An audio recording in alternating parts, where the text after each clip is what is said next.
Hello guys, আমি Deep, welcome back to my channel Deep exclusive. So এখন আমি এই ভিডিওর মধ্যে বেসিক্যালি কথা বলবো তুফানকে নিয়ে, এবং তুফানের দুটো বিষয়কে নিয়ে কিন্তু কথা হবে। এবং অ্যাডভান্স বুকিং এর কি সিনারিও আছে, কি গল্প আছে, এবং কোথায় কোথায় কেমন কেমন অ্যাডভান্স বুকিং হচ্ছে ওটাকে নিয়ে কথা হবে। এবং তার সঙ্গে সঙ্গে প্রথমে যে বিষয়টাকে নিয়ে কথা বলবো সেটা কিন্তু অবশ্যই তুফান রিলেটেড। এবং গতকাল কিন্তু তুফানের একটা প্রিমিয়ার কিন্তু হয়ে গেছে এবং আমাকে কিন্তু ইনভাইট করা হয়নি। এবং আমি কিন্তু বলেছিলাম যে ইনভিটেশন পেতে গেলে কি কি ক্রাইটেরিয়া লাগে এটা আমার সব থেকে বড় কিন্তু জানার ইচ্ছা আছে। তো আমি বহুদিন থেকে কিন্তু শাকিব খানকে নিয়ে ভিডিওস করছি, তো আমার মনে হয় যে অ্যাটলিস্ট আমাকে ডাকা উচিত ছিল এবং ডাকা উচিত ছিল, মানে জানি না কেন আমাকে ডাকা হয়নি। আচ্ছা, এখন এই ভিডিও টপিকটাতে আসি।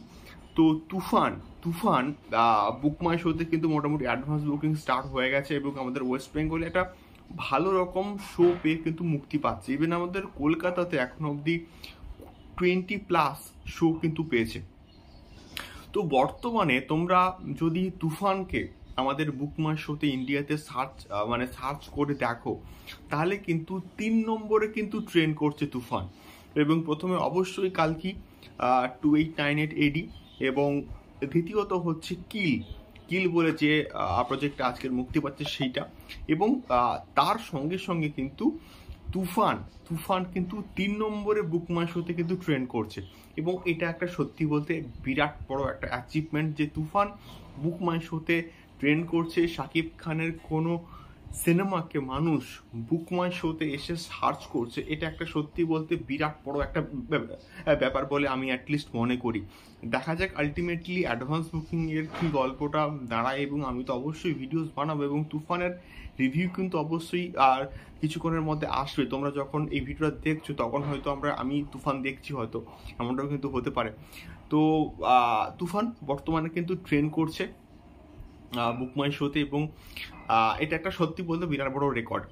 দ্বিতীয়ত আমি আসবো তুফানকে নিয়ে অবশ্যই, এবং তুফানের অ্যাডভান্স বুকিংকে নিয়ে এসো। তুফান আমাদের কলকাতাতে প্রায় 20+ কিন্তু শো পেয়েছে, এবং গ্রামে গঞ্জের দিকে মফস্বল এলাকাতে সব থেকে বেসিক্যালি যেখান থেকে সিঙ্গেল স্ক্রিনে কালেকশনটা সব থেকে বেশি আসে সেই সমস্ত জায়গায় কিন্তু বেশ ভালো রকমের কিন্তু শো পেয়েছে তুফান। এবং এটা সত্যি বলতে খুব ভালো খবর তুফানের ক্ষেত্রে, বা তুফানের জন্য আমি বলবো বেসিক্যালি।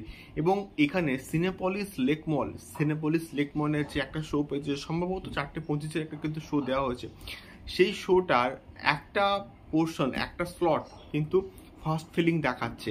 এটাও একটা প্লাস পয়েন্ট।